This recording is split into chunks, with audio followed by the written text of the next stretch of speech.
Burnout. It happens to everyone in a creative field. So what do you do? What do you do when you've just got nothing left? You've had enough. You've been drawing every day and you're not getting anywhere. You no breakthroughs. Nobody's hiring you from your portfolio. Maybe you've been doing this so long, you're just burned out. You need a break. You need some kind of new something. Get you back in the saddle again. How do you get inspired to start pushing some pixels around again? Where do you pull up the magic, the secret sauce? Where does it come from? Where did they hide the mustard? While I'm talking about this, I'm working on a painting that I'm doing for Twilight Monk. Of course, this is time-lapse. It's just something prettier to look at than looking at me while I talk about this. Now, to clarify, there's no set rule. There's no rule book that says, hey, this is how you get your inspiration. Furthermore, if you're a working professional in a creative field, any creative field, this will happen to you. You will reach a point where you don't want to do it no more. You don't want to do it that day. It's important to recognize that sometimes you're just tired and you need a break. You got to switch it up. You got to do something else. If you're going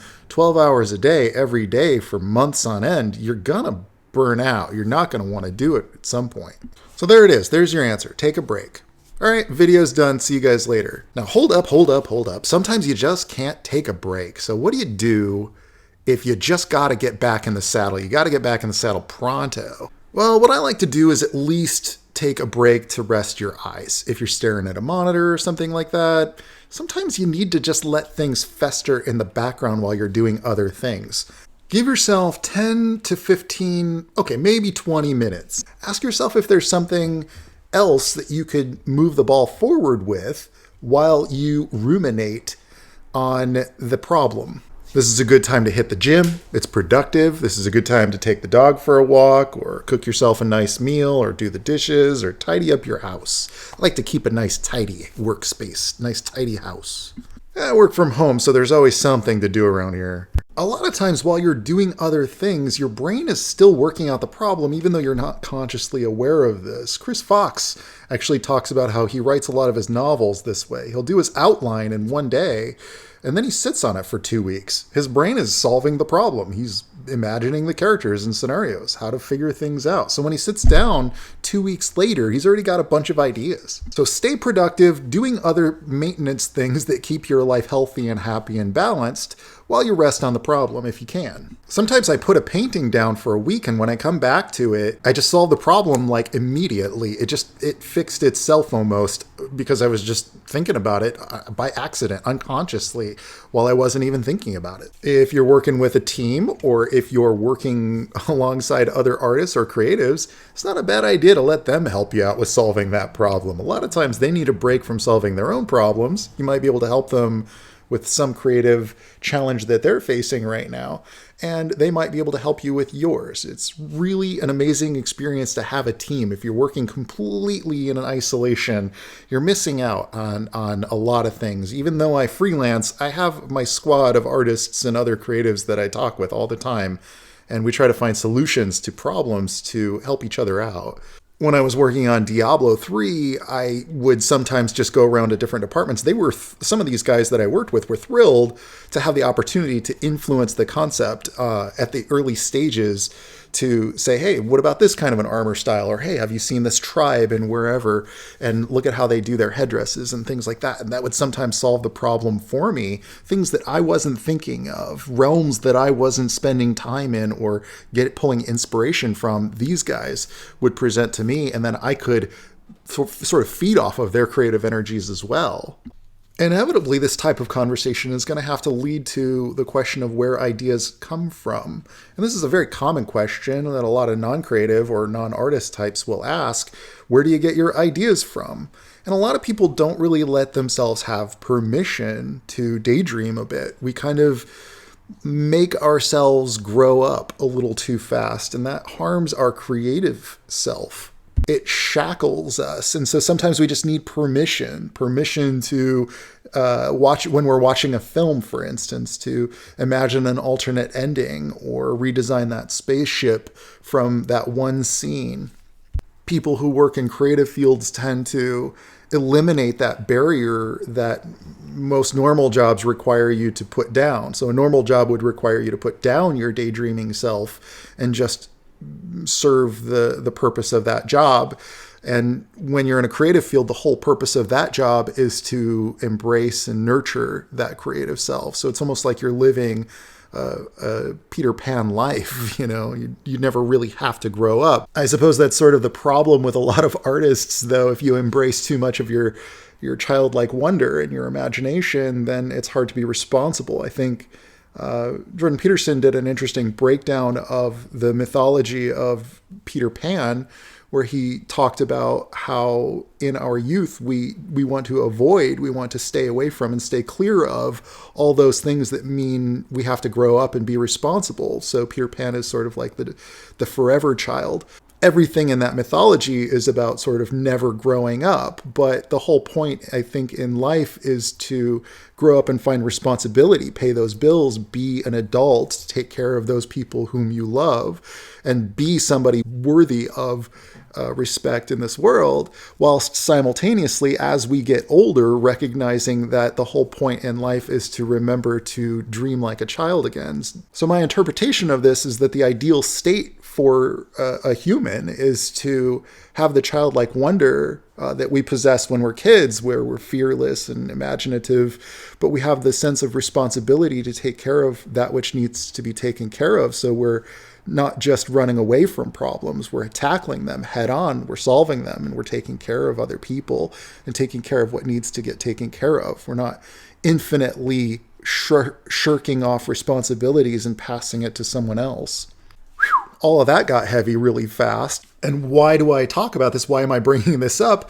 Well, because I feel like when you're burned out, that's the time when you need to get back in touch with your Peter Pan self. That's when you've got to get back in touch with the thing that got you stoked about creating in the first place. Get back to your childlike self. Do not forget how to play. So what I'm saying is, if you're feeling burned out, maybe you have to find that thing that you got into it for. Find that thing that you really just can't wait to see come to fruition. That thing that you can't sleep at night because you have to make that indie game, or you have to draw that picture, or make that comic book, or you have to make that art book. Or sometimes it's just on a smaller level.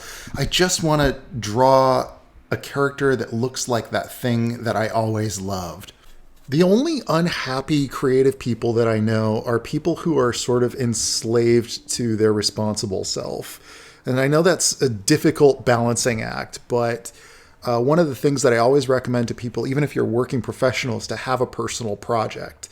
I've always done this my whole life, even when I was working 60, 70-hour work weeks at game studios, was that I'd still go home and draw a comic. Didn't particularly sell well, and nobody really read it, but it was something that was mine. It was distinctly my voice. That's such an integral part of, I think, the life experience for a creative person. And who cares about likes on Facebook or Instagram or whatever?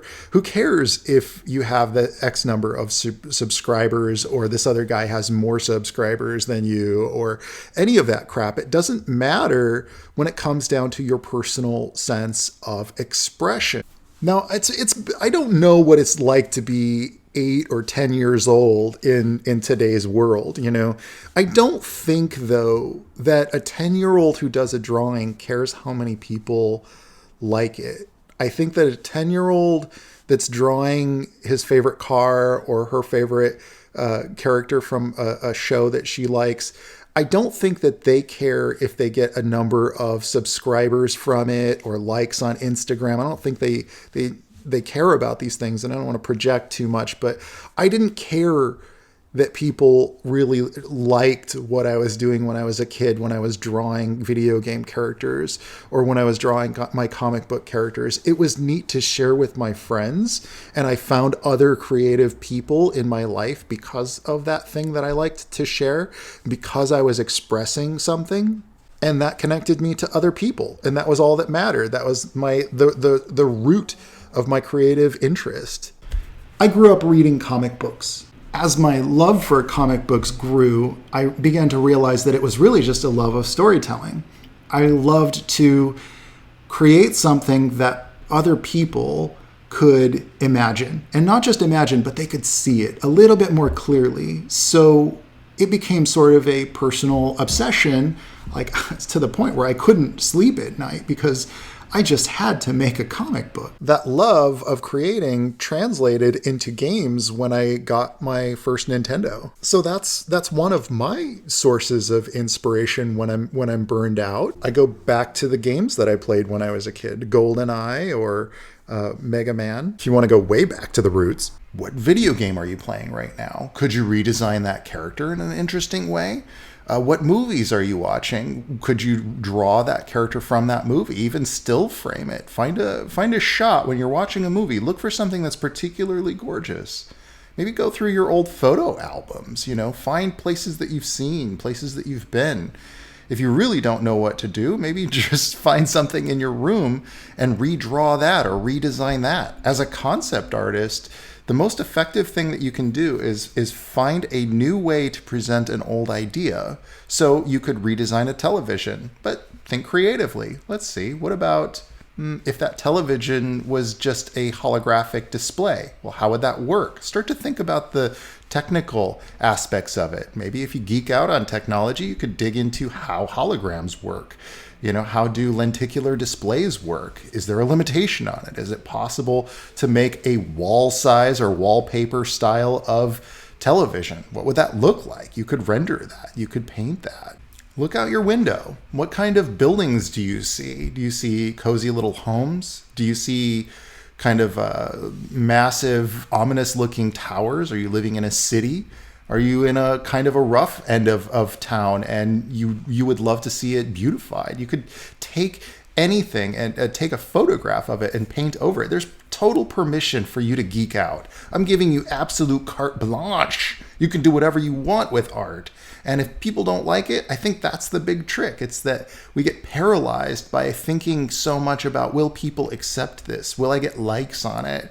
Will I make a popular image? But the thing that you find when you do make a popular image by accident, it has very little to do with what you planned. A lot of times it's really just you reaching down into the pit of your soul and thinking of something that you really love, that you geek out on, and that's what people want to see. So be that. Be the best you that you can be, the most passionate you that you can be.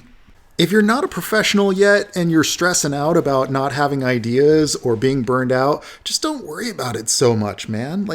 Don't reach for something just because other people have defined that that's what you should want.